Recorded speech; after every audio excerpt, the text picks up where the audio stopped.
naturally progress into whatever. Yeah, So exactly. Exactly. As you know, I find as a musician that something happens when I hit that record button. If I make too much of a moment of it, it like it's funny. It changes it. So I like you sneaking it in there, yeah, I feel that way so to too. speak. Yeah, It kind of puts the pressure on, so to speak. yeah, yeah. Um, Anyhow, I had a good day. yeah, I had a good day. why don't you introduce yourself? Like, what's your name? Steve. I'm Steve Sandberg, and Nice. I met Rory just a couple of days ago. My YouTube channel suggested your video about getting sober through ayahuasca, and I was just so resonating with what you had to say. I was like, oh my god, I have to talk to this guy. And then since then, we had an amazing phone call the other day. Is really really beautiful. It really touched my heart. Yeah, I'm glad that I called you because I got your email and you said that you were available to talk at 10 a.m. And I kind of got it, Yeah, didn't really see it till last minute. And I was kind of feeling like, oh, I'm a little tired, but there was something in me. I was like, I just got to call you. So I did. And that conversation we had, it was deep. It is was deep. great. It was great. I loved it. Yeah. Me too. I mean, I think what you're doing is so right on. And what struck me about your video was what you had to say about integrating the psychedelic experience was so sober, to use that word, and just so mature. And I really resonated with it. And so I wanted to talk to you. Yeah, thank you. I mean, that's pretty much what our conversation was about the other day. Yeah. But we had like a what, an hour and a half conversation, or at least an Yeah. hour. Um, Yeah. I think it was an hour and a half because I walked around Central Park twice nice. That's when we great. were doing it. Yeah. It was a nice setting for it too. I've only been down there a few times. I've never walked around too much like the park, but I have walked around a bit. But yeah, so anyway, so I think it's important to cover, kind of what you told me, if you're willing to talk about, your past growing up. You grew up in New York City, right? I did. Yeah. I grew up in Brooklyn, and it was uh, like it was a middle class Jewish neighborhood, and they greatly valued education and the arts. And I was blessed with a stable home, and the schools were amazing back then. This was I mean, let's see, I was in public school in Brooklyn in the '60s, and just the level of education was so high. And then I went to a college, and I mean to a high school in Brooklyn, a public high school, and the same thing. I mean, it just very really a real value in learning and education and all that.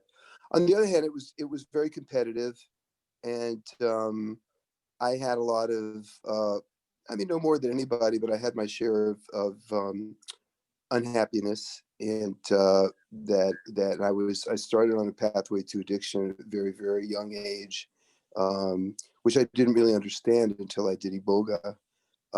But I started uh, just sexually experimenting with other boys my age around that time, and it wasn't like anyone was abusing us or anything like that. But it really wasn't until my second Iboga journey that I really understood why that was the beginning of my addictive path. I mean, I otherwise I was kind of thinking it as just very innocent childhood sex play, but what I understood later was that that was the beginning of the pattern of having a secret, very high adrenaline place to go to, um, that I went to avoid dealing with emotional stuff that was going on, avoiding dealing with feelings that were happening at the time of being abandoned by the love of my father and not knowing how to handle that. And this, and I think that's such a overall definition of addiction. No matter what the substance or behavior is I think a lot of it has to do with excitement and overstimulation, going to a very highly overstimulated place, um, uh, and so that the nervous system just kind of like gets overstimulated and it overrides what really needs to be dealt with. Yeah. And just for people that may watch this and hear you talk about Iboga, I know what that is, but would you care to elaborate on what you mean by Iboga? Iboga is an African plant medicine. It's a tree actually that I was lucky enough to have two experiences with pretty late in my life. I mean, I'm 65 now, and this happened when I was 57, and I had a lifetime of really deep struggle with addiction. I mean, I had a lot of success in my life, and I also had this sexual addiction and drug addiction too. I was really basically my drug of choice was cocaine and pot, and that was very, very deeply imprinted into my life. And uh, yeah, when I was 57, I'd had a big relapse. I thought I had conquered this. I'd been sober for 7 years. I had a slip, and and at this point, I just couldn't stop, and was really, really in a bad place. And I thought I tried everything: 12-step recovery therapy, smart recovery, Buddhism, anything you could think of. And excuse me, we really had a miraculous experience of someone showing up literally on my doorstep. Um, and 2 weeks later, I was doing an Iboga ceremony. Um, Right. So Iboga, ibogaine, which, like you said, comes from Africa. I began is derived from Iboga. So Right. Okay. Iboga is the tree. It's the bark of the tree, right?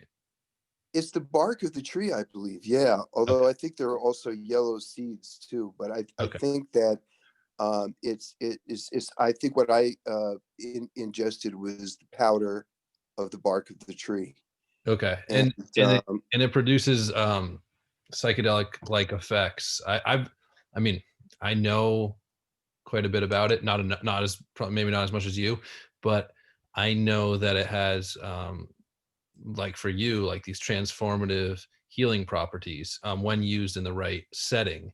yeah, And and, absolutely. and what I want to say is like relating that to my story where I had an ayahuasca experience that was very transformative. It's a different drug, it's a different psychedelic substance, it's a completely different molecule when you get right down to the science of it. But um, I'm very curious about ibogaine because I've only seen and heard people talk about it. So, anyways, that's Yeah. yeah, Well, fun. they in the people in the traditions apparently they call ayahuasca the mother and Iboga the father. And I mean, from what I've heard about people's experiences, I'm not so sure that's accurate. I mean, I have very, very limited experience. I've never done ayahuasca and don't plan to do any more psychedelics in my lifetime. But I I've been told this, and the reputation that Iboga has is that it's kind of like a stern father, and it really shows you where you've been off the path and what you need to get back on the path. But from what I've heard, people have very strong experience with that on ayahuasca too, and I had a very, very, very loving vision from Iboga too. Yeah, So Iboga is just what came to me, and it was I was um, I was uh, happened to meet by chance two people who had been to Africa and were working with it at the time. And yeah, I mean, at the time I did it, I was just, I was like 57. I had a year and a half of honestly, I really was hoping I would overdose and die because I just thought this pattern couldn't be healed in my lifetime, and I was in so much pain, and I was looking to really overdose. But I had a moment of sanity, as they say, and took an ad out saying that I wanted to give a piano lesson, and someone showed up, and she had um, got back from Africa and had just done an Iboga ceremony and was guiding people in it. And I did it twice, and So she was a student of yours, a lesson. yeah, really don't want to get into details, Okay, okay, sorry. personal details about that. But uh, it doesn't really matter. But I was just very, let's just say I was very lucky that I was able to have this experience. And Yeah, it was absolutely a deep, deep spiritual vision, and I did it twice. It came in two parts, and the first time I did it, I think I was very lucky that I had such a clear vision, because it's not necessarily that way for everybody. But I think well, the first time I did it, I had a vision that lasted 10, 20 seconds maybe. And as real as I'm sitting here in this chair, I was up in I was in space, and I was traveling on a shooting star, and I was on the tail of the shooting star or comet, and I was just following the light, and I was being held by a very large black man who radiated everything good you could think of, not in any kind of sentimental way, but just like solid, trustworthy, happy, incredibly balanced um, being, and was holding me, and they were really just. There was an overall sense of life is good, no matter how difficult it is.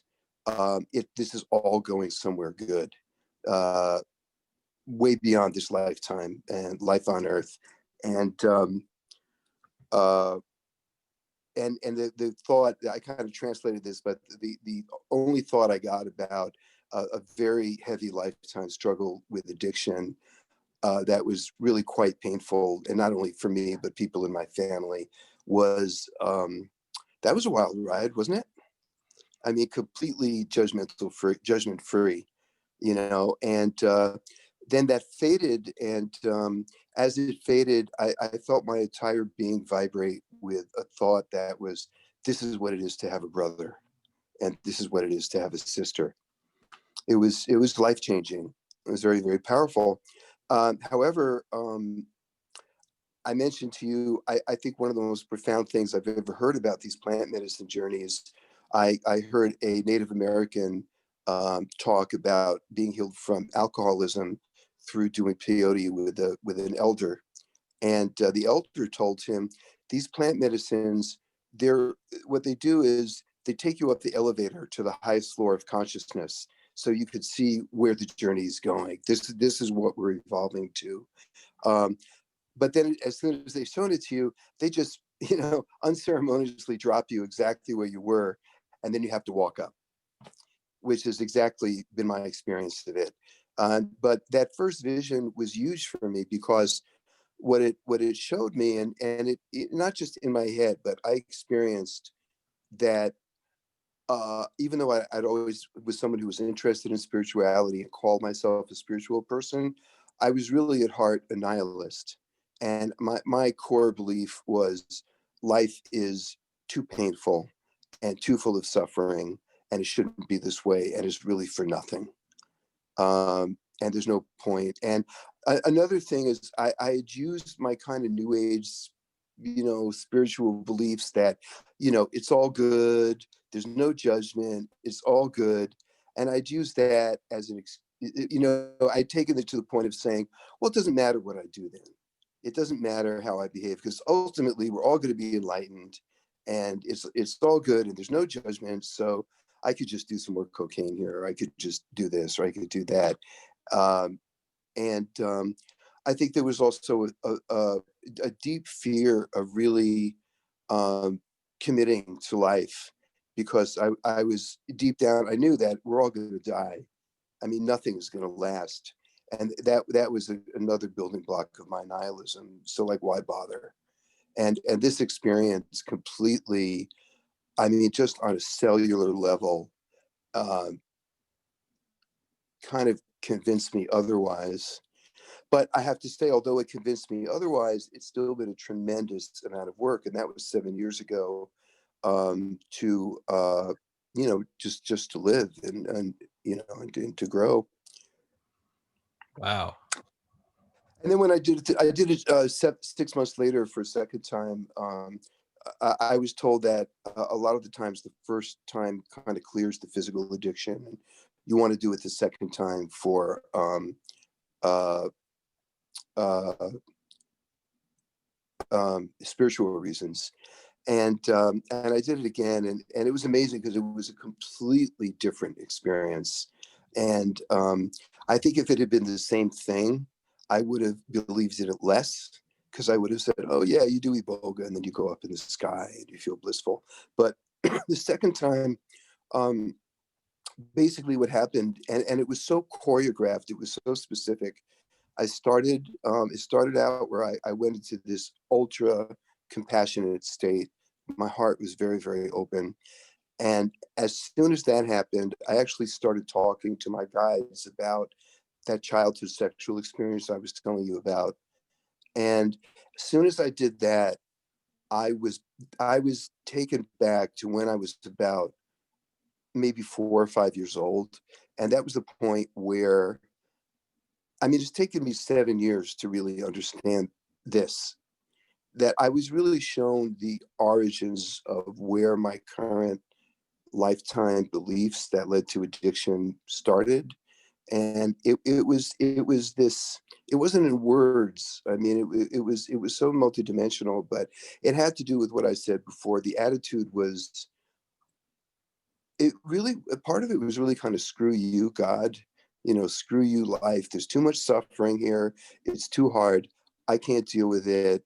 I didn't understand why I felt my father didn't love me anymore. And this wasn't like some traumatic abuse thing.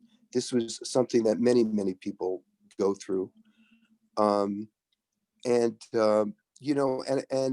I personally think, I'm Jewish, and I was very young. They were showing us films of the Holocaust and what happened, and I think some of it was trauma from that, and maybe even past this lifetime, like just trauma of the Holocaust, and really how horrible uh, things could be on Earth, and how scary it could be. It was a whole. But my reaction to that was basically to contract, and to close my heart. And um, and then as soon as I got that, I was, and to not participate as I really wholeheartedly in life. And then I kind of, again, this was so specific. Right after that happened, I went into a completely emotionally neutral state, and I had a very quick life review, and I really saw like just highlights of my life passed before me. It was in black and white, and it was a diagonal line going up like this, for some reason, from the right going up to the left. And I was showing the unfolding of that belief in my life, and how it led to this, basically being 56, 57, and doing insane amounts of drugs again, and being suicidal. And um, and as soon as as soon as I saw that, I had this really naive thought of, oh, great, I'll just let go of that belief, and I'll be, like Eckhart Tolle. I'll be just, enlightened, and life will be bliss. And then as soon as I thought, and that ended, and then I thought, well, I've been a really good boy. I've been sober for 6 months. So now I bet you I can go back up into the cosmos with that wonderful black man and have more cosmic bliss, because I've been such a good boy. And as soon as I thought that, I actually saw the vision from the first Iboga journey. I saw it, and a barrier slowly, just like this, it just started like closing it off from me. And then I heard a voice from under my belly button in my body. It was like from the Bible. It was more authority than I've ever heard in my life. And the voice said, I only do that one time. And and that's why I don't plan to do any more psychedelics. I mean, I think I was, like Ram Dass said, when you get the message, hang up the phone. Exactly. Yeah. I get that. I mean, And then, since I'm laying it all out, the very last thing that happened of significance was the Hebrew word malchut wrote itself down on my walls. It was just scrolling down all the walls. It was amazing. It was just writing itself, malchut, malchut. And I knew enough Hebrew to know at the time that that word meant majesty. And I thought the message was, even though I've been through such a heavy um, experience of addiction, I was still, as they say in the Tibetan Book of the Dead, when they're dressing, they say, "Hey, noble one." It's such a beautiful thing. "Hey, noble one." I thought it was basically saying that. And but then I looked it up, and it's actually one of the sphera from the Kabbalah, and it's from the Kabbalah tree of life, which is the how the divine energy comes down to earth to ultimately come down and actually create something real. And malchut is that lowest level where the energetic manifestation actually happens. It's like the song is sung, the house is built, the piece of music is played, the baby is born. So I kind of took that as the marching orders for the rest of my life, which was to get grounded and be creative. wow. Thank you for sharing. That was there there was a lot of things that I wanted to uh, kind of touch on Hmm. as you were talking. The one I stood out at first was the analogy of, the psychedelics can kind of bring you to the top floor of an elevator, or the top floor of human consciousness, I guess. Hmm. And then If you're lucky, if you're lucky, it's a good point. doesn't happen to everybody. That's right. Um, yes, I think I don't know. I'm curious. It seems you had these two experiences and you learned a lot from them, which I guess my video that you saw was just about integration. So it was like, I guess I want to see what I can do to help other people that can't really understand what they went through in a psychedelic experience. Like what would you suggest that they do? I mean, if anything, because it seems like what you went through, you really understand it and you grasp it and you hold on to it firmly, like you understand it. um and for my experience, I may not be quite as firm as you are, although you're 7 years past. I've only been it's only been a little bit over a year for me, and I think as time goes on, the more and more I understand it and the more it becomes a more like firm like experience. um but yeah, I guess one thing that I worry about is people that have an experience and can't really understand it and don't really know how to make sense of it. I guess time is one of the integration tools. I mean, it has to be. I don't know.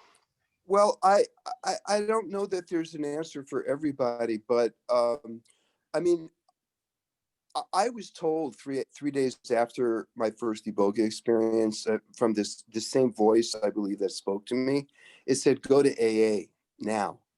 And I had had a lifelong struggle with AA, and I went. And after I did my that after I had that experience, and it was the last thing I thought I would do would be go back to AA, but I did, and I went to a meeting, I think every day for a year. And I'm not saying everyone has to do the same thing, but I think it was extremely important that I didn't do it alone. I don't think integration could happen alone, and I think I mean, really, I think, okay, I have like specific things that I saw and I'm kind of clear about it, but I think the core of the message I got was go participate in your life.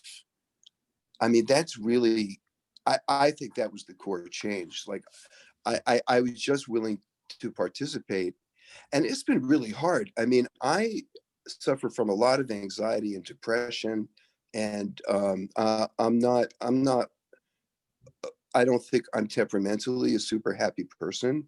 And but I engage. I engage, and I think everyone kind of has to find their own path of engagement. I think it's going to be, but I think you really hit the nail on the head too when you say it's connection. You've just got to keep trying to connect. And I, the reason one of the reasons I'm so clear, I think, about my experiences is I've spoken to a lot of people, therapists, people in recovery. Uh, uh, there's a group called Psychedelics in Recovery that can be found online. There's I mean I didn't integrate this alone. I have a lot of healers that I've been in touch with, a lot of friends. Yeah. I glad you said that, I guess, because that's kind of how I see it too. It's interesting. People have these, intentional psychedelic experiences, and it's almost like a wake up. It's almost like, they're like, for me, it was like I wasn't connected beforehand. I was disconnected from everything, and I was using drugs aggressively, abusively. I was so withdrawn from life. I was ready to die. And then, people have these psychedelic experiences that kind of connects them with something divine or something about, inner childhood or something. And coming out of it, what do we do? Well, like you were just saying, and you said that I say a lot, is connect. That is like it's like, for me, I felt so connected when I was on the ayahuasca, but then I come off the ayahuasca, I don't feel as connected anymore, but I still have residual effects from it. Now, what do I do with that? Luckily, I had people around me that were like, the number one thing you should do is connect and talk about it. And that's not like that didn't come from me. I mean, that just came from like, what the environment I was in, and hearing you say that, and it seems like everybody I talk to has a similar sentiment about it, is that we should be connected and take participate in this experience of life. And it's kind of fascinating. Yeah, absolutely. And I mean, I was so. Can we talk about? You talked about your weekly ceremony with your brother, and Yeah, yeah, yeah. I've talked about it a little bit before. I mean, you have such a strong way of connecting with your community.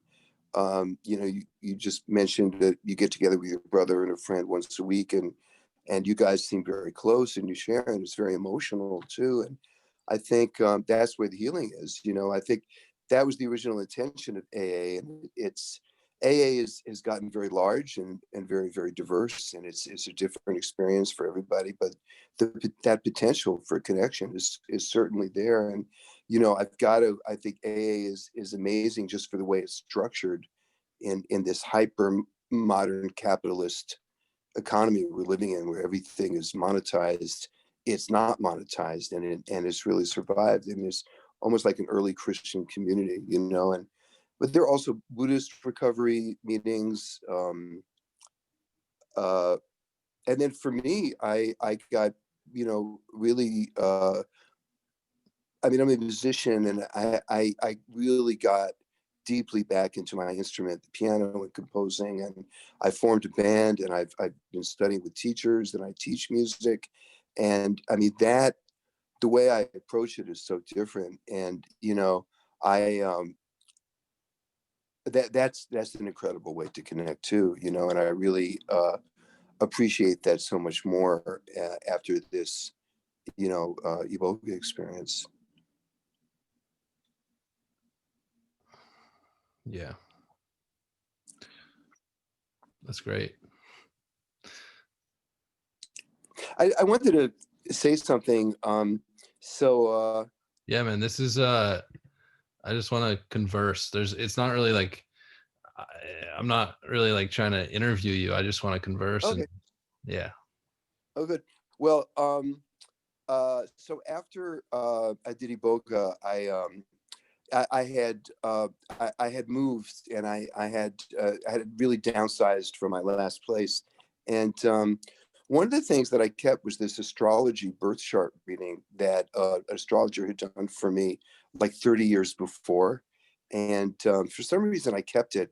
And shortly after I did Iboga, I took that out and I read it. And she had really, really pretty much predicted my whole life. And I, in particular, she really said, watch out for your extremist tendencies and your addiction and all that stuff. She wasn't easy to find. And I searched her out, and I called her up, and I said, you did this reading for me 30 years ago, and I just had this life-changing experience. And I found your chart. It was really incredible. And I said, I wish if I had only listened to you. And she didn't miss a beat. She said, that's what they all say.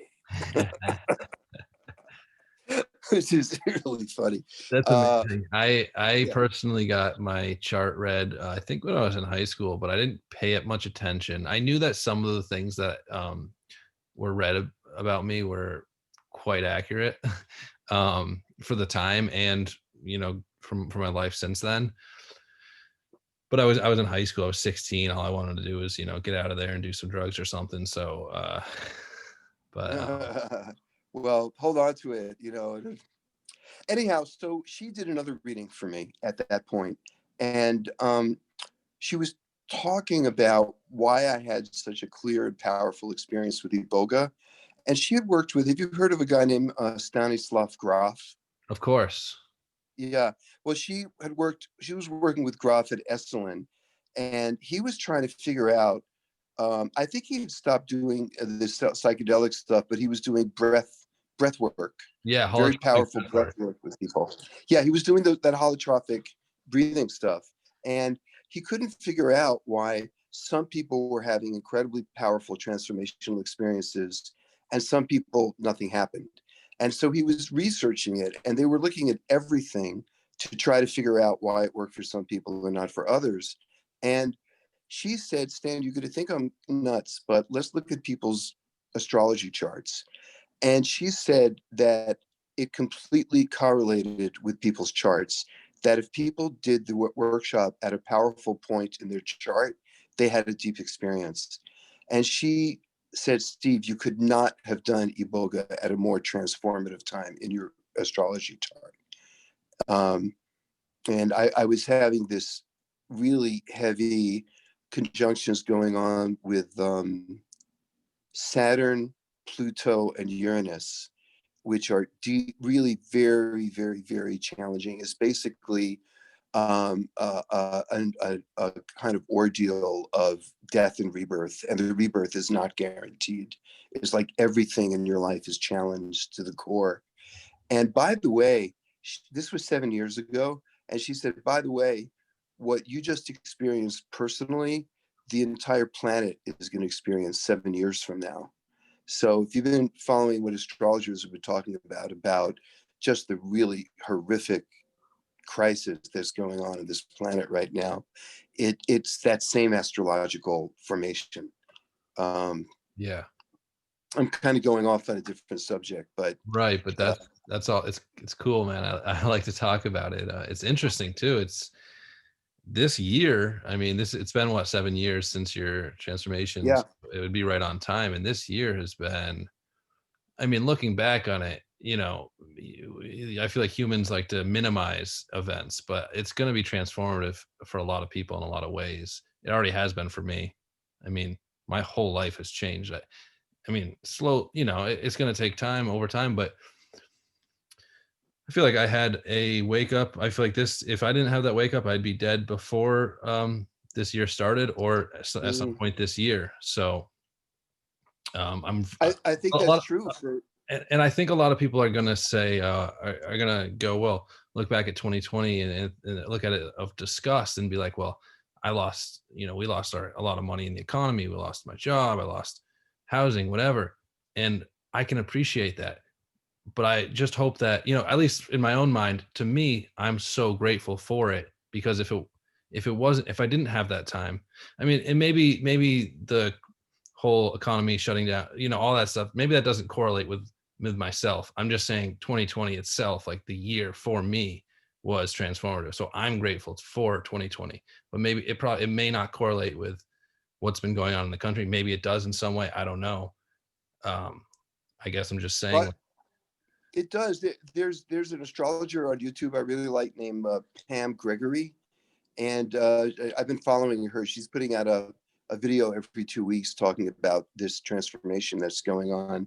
And I mean, what you're saying really fits in with what she's saying, that all the astrologers are saying the same thing, that this is an unbelievably powerful time.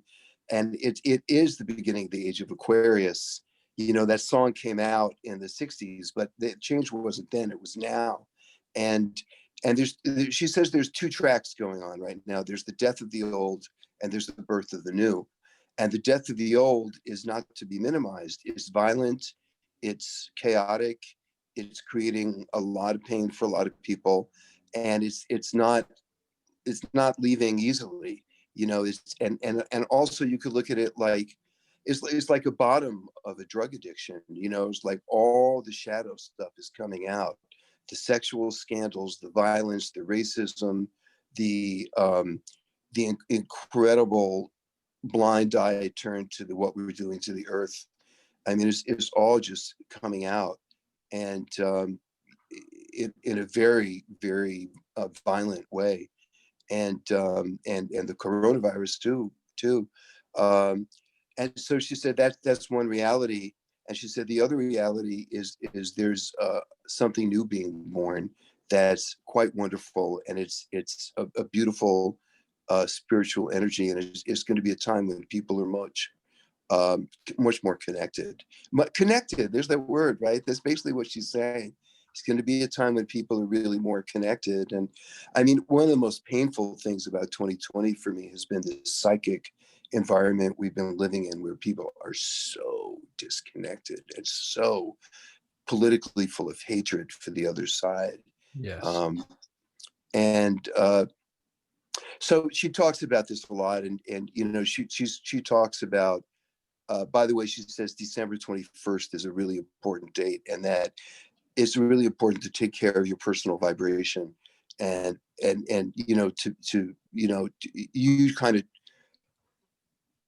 choose where you're going to be, and you know, choose something like love, courage, gratitude, and just really hold on to that no matter what. To say, I'm gonna focus on gratitude, love, courage, something like that, and I'm gonna look at this other stuff, and you don't want to deny it, but you just say that's not my reality. I'm going somewhere else, which is really kind of what Iboga showed me. And you know, I never thought of it this way before. It was really, you know, as I say, I personally, I'm not one of those like life is wonderful. Like wake up in the morning with a smile on my. I wake up most mornings like, oh, another day, get out of bed. That's what I call my higher power, God, get out of bed. And yeah, I usually find if I do get out of bed, I start doing something. Some point I feel better, and then you know, good things happen. But yeah, this idea of like this is where I'm going, you know, and that's what she talks about. She said December 21st is really, it's just really like that's the airport. We're all going to an airport on December 21st, and where you are is going to be really important for your trajectory. And it, Am is I making that any sense? absolutely, is that going to be a Monday? I don't know. Let's see. I want to make sure I'm giving you the right name. No, I think you are. I actually have heard this from at least two other people, if not Oh, three. really? Yeah, December 21st is the winter solstice, which is also the same day that all three planets are supposed to align, I guess. Yeah. And it looks like it looks like it's on Monday. Yeah. It's Pam Gregory. Oh, it's coming up. Wow. Yeah, I know, right? I usually when people throw out dates, I just kind of go, "Oh, okay." But I'm looking forward to it because, you know, I've heard from different people a lot of things about it. Usually I wouldn't buy into something, but I don't know why I wouldn't. It seems very like I've heard about it a bunch this week. And I just realized Sunday is going to be the 20th, and Sunday is going to be the time where I'm going to be, you know, doing my Sunday group. So I'm going to feel more connected, and I think that's going to be a day of gratitude, a night of gratitude, a whole I don't know. I guess we'll see what happens, but I'm looking forward to it. So, you know, I'm sure it sounds like you are too. Well, yeah, and we're not necessarily going to feel anything. It's Right. it's not like it's not going to be a shooting star in the sky necessarily, or she said you might not even feel it, but it's an important thing. I want to say something else about integration. Sure. Um, I guess I was just saying that, like, I'm gonna try to be more aware of everything on those on that day personally. yeah, cool, cool, sounds good. So there is this thing about that she's talking about let me cultivate gratitude, let me cultivate love, let me cultivate whatever. But I found that I feel like there are two teachings in the past 7 years that I found that have been the most personally helpful, and that first one was get out of bed. And it's funny because the Iboga experience, it was so spiritual. It wasn't even on Earth. It was way up in outer space, which by the way is this energy that's coming, this Aquarian energy. It was way up in outer space. It was not on Earth. But I feel the whole message of Iboga to me was like, while you're on Earth, be on Earth and participate in the life on Earth. And so, as I mentioned, I mean, I suffered the first 2 years of this sobriety. I was extremely depressed and anxious, and I had a hard time getting out of bed many days. And and that's why I jokingly, but started calling my higher power God, get out of bed. And this was so important for me, and as far as integration. And it was, I mean, this is embarrassing, but a lot of the time, for a while in those first 2 years, I would just get up and just get tubs of ice cream and watch horror movies. And I was like, and I had this amazing spiritual experience, but this is the best I could do. It was very hard for me to integrate it. And I wasn't working at the time, and so I got this God thing, like get out of bed, and I still used it. And basically do something. AA says do the next right thing, and I would do that, and that was unbelievably helpful. And just using that, I got my band together. I made recordings. I had amazing musical experiences. I made friends. I did a lot, and really grew a lot. And then the second concept I got from a Buddhist teacher called Ajahn Brahm. And he has this phrase, the door of my heart is open to like anything. So that's been so helpful to basically to meet any moment. If I could be really angry, I could be really hopeless, I could be really depressed, I could be really jealous, I could be really disappointed. And to meet that with the door of my heart is open to this moment, it has been hugely transformative. And it's funny because I think I was getting spiritual teachings when I was using too. There was a certain point when it was I think at certain points I was in a very high state when I was using. And I did get this message once from, and maybe it was the same being that I met on Iboga. And the message was, whenever anything bothers me at all, to just look it in the face and say, I love you, baby, which is essentially the same as the door of my heart is open to you. Right. It's an acceptance. It's an accept. It's yeah, but it's more than just like, oh, okay, I accept it. Right.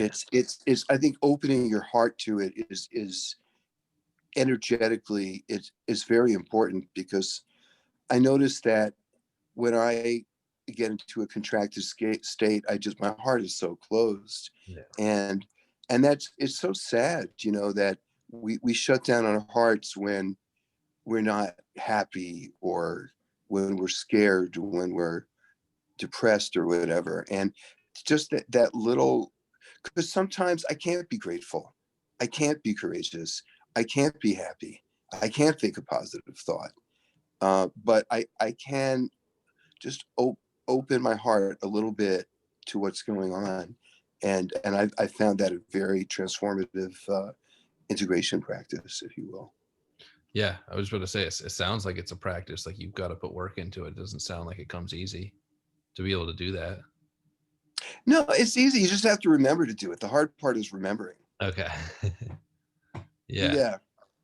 It's not a hard thing to do, really, because it's almost like jujitsu, you know? It's just like a very subtle little move that kind of changes everything. Right. By the way, it's in Taoist spiritual practice, it's called the inner smile. And they say it's the Taoism has a lot. I don't know that much about it, but it has a lot of self-development practices, and they go along with the martial art practices. And I read that this inner smile, it's the first practice and the last practice. It's like the beginner practice, and it's the most advanced. And it's the same thing. It's just whatever is going on, you smile at it. Yeah. I'm try to be more aware and try to do that more. But I think I've personally, been able to accept and allow in and confront a lot of uneasy, difficult emotions and feelings that in the past I wouldn't even, acknowledge that were there. So Yeah. Well, that's why I was so attracted to your video. That's why I got in touch with you. yeah, You appreciate you weren't in this space of like, I did ayahuasca, now life is great. it. It's Right. so Well, wonderful. right. Well, just should have saw me like the month afterwards. I wasn't. I mean, I wasn't like life is great and like skipping around and stuff. But I was like everybody. I basically was convinced that like anybody that takes ayahuasca is gonna have, things are gonna change in a much positive way. Mm, I think because I had so much belief in myself and my experience, mm, what I didn't realize is like that's all me. It's not anybody else. And not to say, obviously, clearly people do have everyone has the potential to have something like that. But I was just misguided in the fact that like I wasn't willing to see like, well, this is just my experience and I should keep that to myself. And that's what I've learned over the year that I've been sober. I agree. They're tools, and certain tools work for certain people. I have a friend who um, he was calling me because he wanted to get off meds, prescribed meds, and he was just convinced that Iboga was the answer, and he would go do it and he'd be happy. And didn't work for him. From the last I spoke to him, it just didn't work. These substances are tricksters too. Yeah. Iboga is a trickster, and it's a poison. It's very, very harsh on your body. Yeah. I've heard that about Iboga. I haven't heard it as much about ayahuasca. Um, Uh-huh.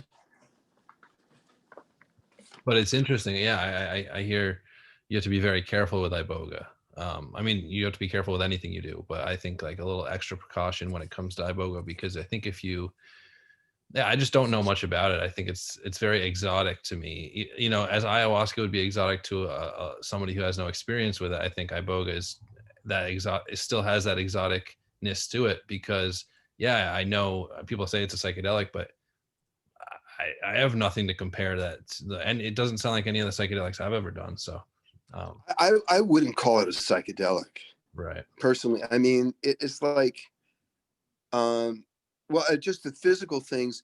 It basically stops your heart. I mean, it's kind of horrific what it does to your heart.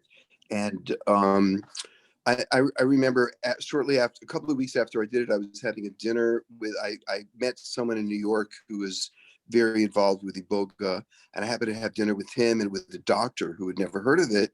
And this Iboga person explained to the doctor what Iboga did to your heart, and the doctor was horrified, just horrified. And there are people who have died from it. So I don't I mean, to me a psychedelic is like LSD or and I love psychedelics. I'm not putting right. but like, or something that it primarily um, kind of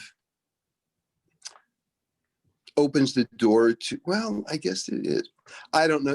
I don't want to really go. I don't really know Right. what I'm talking about here. I I'm I just I speculating. I'll elaborate just a little bit, just for the sake of doing it. I think of psychedelics more as the tryptamine psychedelics, which is like I think LSD. I know it's at least psilocybin and DMT, and I think LSD.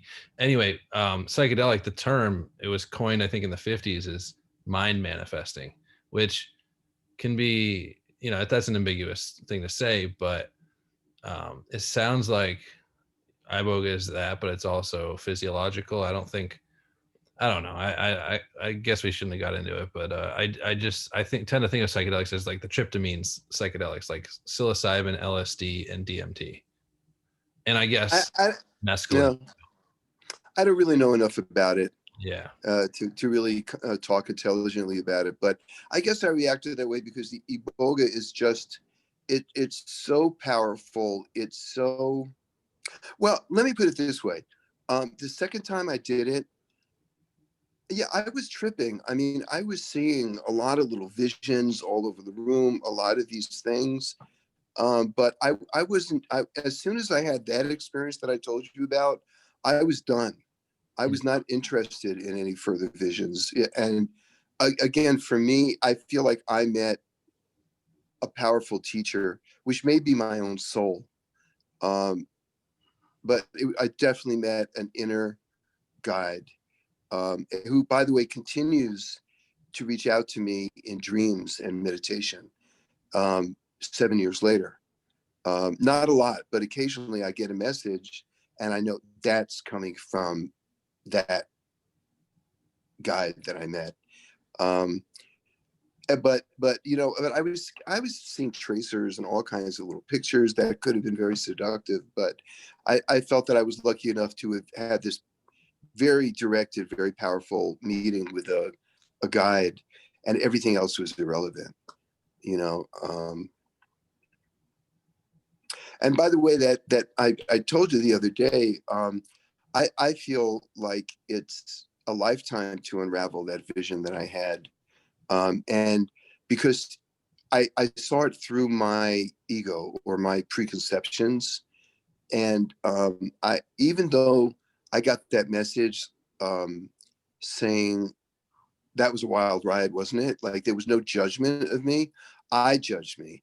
And for several years after I did it, I was kind of ashamed because I felt like I'd had this amazing transformative journey, but I wasn't Eckhart Tolle. I wasn't Byron Katie. I wasn't walking around like, I've been transformed and, let me show you the way. I mean, I was struggling and still am, very human. And I kind of felt like I had failed. I'd failed the vision and I was doing something wrong. Um, and until I was meditating a couple of months ago and I got this very clear message that I feel was from that same being that I met. And it said, I'm not judging you, I'm loving you. That's great. And it's so far from my mind, which is so judgmental, is so judgmental of myself and other people and earth and the world and everything. Yeah. I guess one more thing before we end, what I would want to say is like, um, after the ayahuasca, I kind of lost, I had like a energy to me, like I was saying earlier, everybody can take this and be great and whatever. Kind of lost that over after a couple months. And then I started thinking to myself, I need to do it again. What I would say to myself right now, looking back, and luckily I didn't do more psychedelics, but what I would say right now is don't, just wait. Like the time, it's not only time, you have to, be patient, and you have to be able, or at least for myself, I'd have to be patient and just find that inner strength, through other means, not ayahuasca, or not another psychedelic. I only say this because I think a lot of people take a psychedelic, have a really intense, amazing transformation, but then continue to take psychedelics and never really understand it all, understand or try to like really understand it. And I think the only thing to do is to not do no more psychedelics and just ride out the time. And it seems like for you that's worked very well. Let me ask you a question. Why would you want to do ayahuasca again?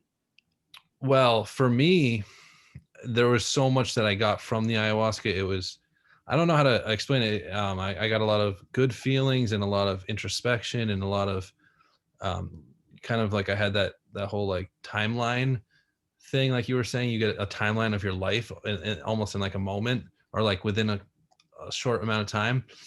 And for me, that was very nice because it showed me that like everything that led me up to this moment was happened exactly as it should. Hmm. Um, and it gave me this feeling of like, okay, this like I know what I need to do, kind of like what you were saying where that's what I was going to say earlier. It brings you to like the top floor of consciousness on an elevator. You can see your path, you can see what you need to do, you can see kind of the way that you're supposed to carry yourself throughout life. But then you get back down and you kind of just have to take whatever you can from it, but you're not up at that level anymore, you're back grounded. That's what I wanted. I wanted to reach that again and feel that again. And I'm glad I haven't done ayahuasca again. And I don't know, I'm not going to say I won't do it again. I probably will do it again. I just don't know when. But my point is like, there's no rush. Hmm. Like there's no, like, I don't need to take it right now. I was feeling that a couple months after my first experience. I was like, I want to take it now. I need to take it now. But I don't think that would have helped. I'm not sure. You kind of have to take your graces as they come to you, I guess. And Yeah. so, I don't know when I'll do it again. If I'll do it again, I'm sure I will, but there's no it's like there's no rush. It's like, I can do it. I can wait as long as I want and do it then. Like, you know what I mean? It kind of gives me strength to kind of keep going. It's like it's just the amount of time that has been since I've taken it. The more I Yeah. go, the more I get from it, and the more I realize I'm okay without it, and it will be presented to me when it needs to be. Yeah. Yeah. In Africa, I recently saw some Iboga shamans talking, and one of them said, uh, after you've done Iboga in Africa, you need to work with the master from 2 to 10 years, and depending upon your state of elevation as a human being. And I read an interview with an Iboga shaman in a book, and he said in Africa they consider after you've done Iboga, you've been initiated, but you know nothing. And so it's the beginning, and they, as far as I know, you don't continue to just do more and more Iboga. It's very grounded work, and we don't have that here. We don't have the shamans who are able to train us, and that's why I think I was told to go to AA. And personally, I don't like the language of the big book. I don't like the word God. I think there's a Christian bias there. I also think the big book was written for um, kind of businessmen with inflated egos. And later on, when people of color and gay people and women came into AA, it's not exactly suited for us because some of us need more ego boosting rather than ego deflation. And but I was told to go there in no uncertain terms by this Iboga voice that I met, and uh, recently on this phone call I was listening to, this same Iboga shaman said, when Iboga tells you to do something, you have to do it. And I think I was very lucky that I heard this voice saying go to AA, because the voice didn't say go to Africa, do more Iboga, do more trips. It said go to AA.